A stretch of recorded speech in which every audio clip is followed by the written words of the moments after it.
तो दोस्तों फाइनली आज बॉलीवुड के रियल खिलाड़ी यानी कि भैया गारंटी कुमार, खिलाड़ी कुमार, रिकॉर्ड कुमार यानी कि बाबू स्पीडी कुमार, अक्षय कुमार की आने वाली मच अवेटेड फिल्म भूत बंगला का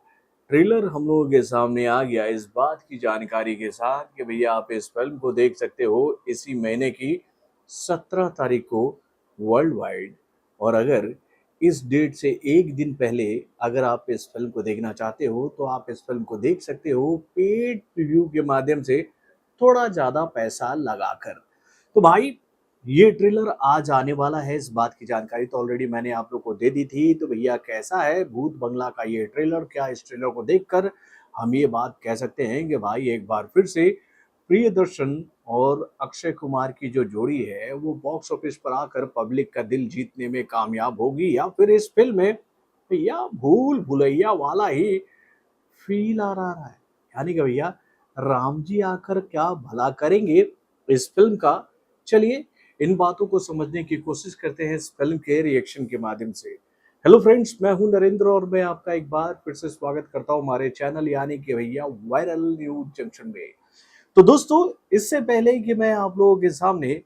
इस फिल्म के ट्रेलर का रिएक्शन रखूं भैया, उससे पहले मैं आप लोगों से एक बात तो जरूर कहना चाहूंगा कि भाई इस फिल्म में बॉलीवुड के जो लेजेंडरी कलाकारों का एक गुच्छा सजा कर रखा है ना प्रियदर्शन सर ने, भैया उसको देखकर तो मैं आप लोगों से ये बात कह सकता हूँ कि भाई इस फिल्म का comedy out of the box होगा। सभी कलाकारों का परफॉर्मेंस आपके दिलों को जीतने वाला होगा, क्योंकि भैया ये सारे कलाकार जब भी प्रियदर्शन के साथ भैया सिनेमा घरों में आते हैं तो अपने बेहतरीन परफॉर्मेंस के माध्यम से भाई जबरदस्त, कहे तो भैया जबरदस्त समा बांध देते हैं सिनेमा घरों में, जिसको देखकर पब्लिक ये बात कहती है कि भाई मजा आ गया। लेकिन लेकिन लेकिन क्या ये मजा इस बार आप सभी को मिल सकता है?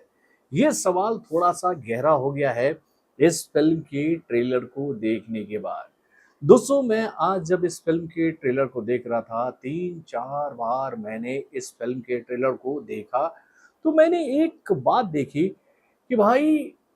जब किसी के क्रिएटिविटी में थोड़ी सी कमी आ जाती है ना, यानी कि भैया हमारी इंडियन फिल्म इंडस्ट्री में एक बात कही जाती है कि भाई हर एक डायरेक्टर का सोचने का एक दायरा होता है,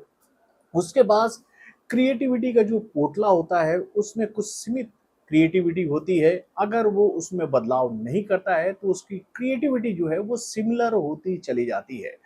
अब भाई इस ट्रेलर में मैंने दो डायलॉग्स को नोटिस किया और कुछ सीक्वेंसेस को नोटिस किया, तो भैया उसको देखकर मुझे ऐसा लग रहा था कि भैया प्रियदर्शन सर जो हैं वो अपनी पुरानी फिल्मों के ही कुछ फनी डायलॉग्स के माध्यम से और कुछ फनी सीक्वेंसेस के माध्यम से पब्लिक को एक बार फिर से ये बात समझाने की कोशिश करें कि भाई आपने मेरी उन फिल्मों में ये डायलॉग सुना था ना, ये वाला सीन आपने देखा था ना, तो भैया मैं वही डायरेक्टर हूँ जिन्होंने आप लोगों को बहुत हंसाया है। और आप उन बातों को ध्यान में रखते हुए, उन्हीं यादों को याद करते हुए इस फिल्म को देखने सिनेमा घरों में आ जाना चाहिए ताकि आपको फिर से मैं हंसा पाऊंगा। बहन डर गई, बहन डर गई। भाई अक्षय कुमार आपके इस डायलॉग को हर दिन किसी ना किसी कॉमेडी वीडियो में पब्लिक मीम्स के माध्यम से देखती है। उसके बाद अरे कोई इसको समझाओ, कोई भी आता है मुझे घंटे की तरह बजा कर चला जाता है। ये चुपके चुपके वाला जो डायलॉग था राजपाल यादव वाला, इसको भी इसमें इस्तेमाल कर दिया। उसके बाद भैया ओमपुरी वाला आपको याद है वो सीन जिसमें एक लोटा जो है वो फेंक कर मारा जाता है चुपके चुपके मूवी में, जो कि ओमपुरी के सर में लगता है, बल्ला से कोई मारता और जाके लगता है सर पे किसके, तो भाई ओमपुरी के। वही सीक्वेंस इस ट्रेलर में भी आपको देखने को मिलेगा कि भैया लोटा फेंक कर मारते हैं अक्षय कुमार, और वो लोटा जो है वो जाकर लगता है परेश रावल के सर में और वो गिरते ठीक वैसे जैसे कि ओमपुरी साहब गिरे थे। तो भाई ये सारे सीक्वेंसेस दोबारा रिपीट करने की जरूरत क्यों पड़ी प्रियदर्शन सर, क्यों पड़ी? क्या आपके पास वाकई में क्रिएटिविटी की कमी आ गई है या फिर आपके सोचने का दायरा जो है वो कम हो गया है? यार इन सीक्वेंसेस को देखने के बाद मुझे ऐसा लग रहा था ना कि भाई वही पुराना मतलब कि थॉट दिखा कर क्या पब्लिक को वापस बुलाना चाह रहे प्रियदर्शन सर, क्योंकि भैया मैं चाहता हूं कि भैया प्रियदर्शन सर जब आए सिनेमा घरों में, और नो डाउट वो जब भी आते हैं इन कलाकारों को अपनी फिल्मों में लेकर, तो वो एक अलग तरह का ह्यूमर ह्यूमर क्रिएट करते हैं मेरे भाई। जो कि मैं आप लोगों से ये बात कह सकता हूँ कि शायद ही बॉलीवुड का कोई दूसरा डायरेक्टर कर पाता हो, लेकिन भाई यहाँ पर पता नहीं क्यों उन्होंने ऐसा किया है। तो भाई हो सकता है कि उनका कुछ स्ट्रैटेजी हो, लेकिन मैं यहाँ पर आप लोगों से एक बात क्लियर करना चाहूँगा कि मैं उनको क्रिटिसाइज़ करने की कोशिश नहीं कर रहा हूँ, उनके क्रिएटिविटी पे सवाल नहीं उठा रहा हूँ, लेकिन भाई ये जो सीक्वेंसेस देखने को मिले ना, उसको देखकर थोड़ा-सा मुझे मायूसी हुई है। देन उसके बाद अगर इस फ़िल्म के ट्रेलर को अगर हम लोग देखते हैं तो ओवरऑल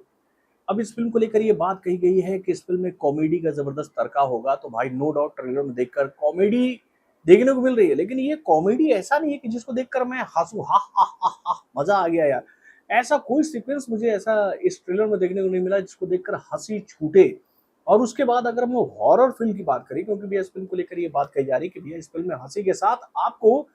हॉरर का भी तड़का मिलेगा, जिसको देखकर आप खौफज़दा हो जाओगे, डर जाओगे और सोचने पर मजबूर हो जाओगे कि भाई एक तो ज़बरदस्त हॉरर फ़िल्म है मेरे भाई। ये वाला फ़ील भी नहीं मिला, प्रॉपर वे में नहीं मिल पाया। अब अगर इस फ़िल्म की कहानी की हम लोग बात करें तो भैया पूरे फ़िल्म के ट्रेलर में ही कहानी को उधेड़ कर रख दिया गया हम लोग के सामने कि भैया इस फ़िल्म की कहानी क्या होने वाली है। वधूसुर एक गाँव का भूत है, जो कि भाई उस गाँव में किसी भी शादी को नहीं होने देता है। क्योंकि भैया जब भी वहाँ पर किसी महिला की शादी होती है, तो वो वधूसुर जो है वो आता है, उस वधू का कहे तो भैया किडनैपिंग करता है और उसको लेकर जाता है और उसका वध कर देता है। अब वधूसुर क्यों वध कर रहा है, ये बात समझने के लिए आपको इस फ़िल्म को देखना होगा। अब भाई यहाँ पर ट्रेलर में हमें क्या देखने को बात मिलती है कि भैया अक्षय कुमार जो हैं, वो ऐसा लगता है कि जैसे वो एक इवेंट प्लानर है, किसके साथ मिलकर तो भैया वामसी गाबी जो है वो उनके साथ मिलकर वो लगता है कि जैसे कोई इवेंट कंपनी चलाते हैं, उनको कोई इवेंट का काम मिला है कि भैया एक डेस्टिनेशन वेडिंग करनी है और उस डेस्टिनेशन वेडिंग को करने के लिए वो एक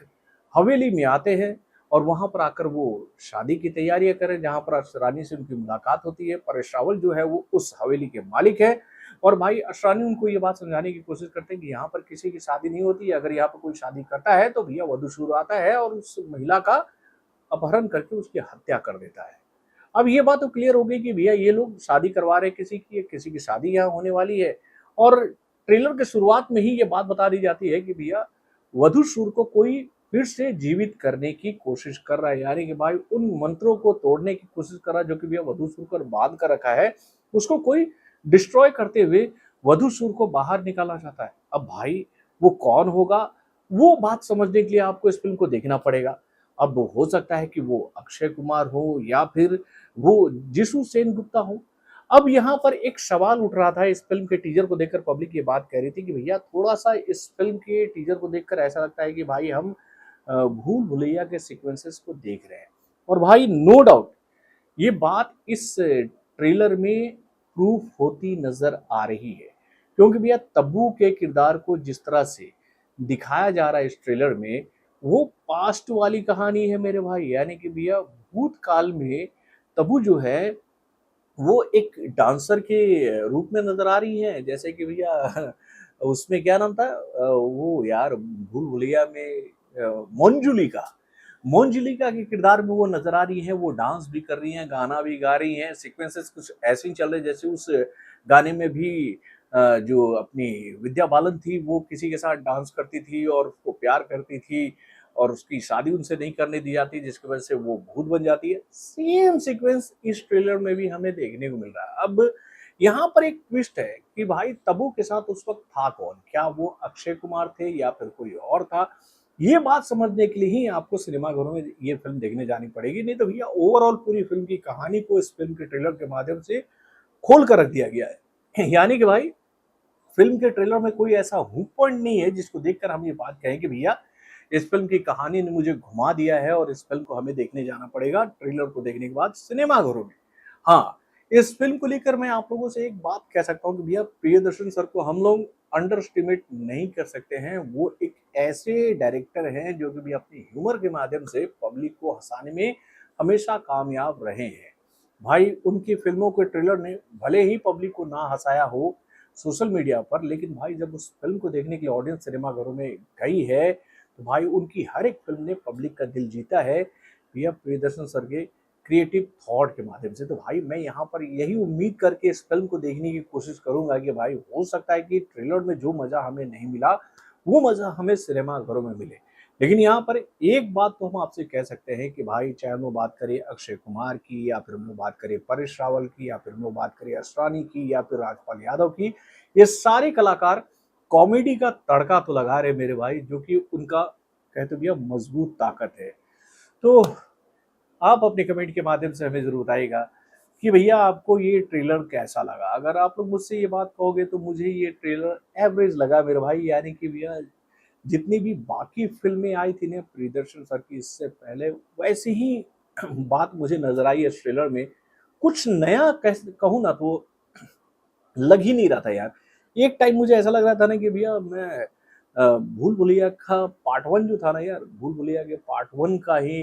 ट्रेलर देख रहा हूँ। मुझे ऐसा लगा। आप लोग को कैसा लगा? अपने कमेंट के माध्यम से हमें ज़रूर बताइएगा। तो बॉलीवुड से जुड़े और भी कई सारे खबरों को जानने के लिए हमारे चैनल यानी कि वायरल न्यूज़ जंक्शन को लाइक और सब्सक्राइब करना ना भूलिएगा, और हमारे अपडेट्स को जानने के लिए बेल आइकन को ज़रूर दबाइएगा।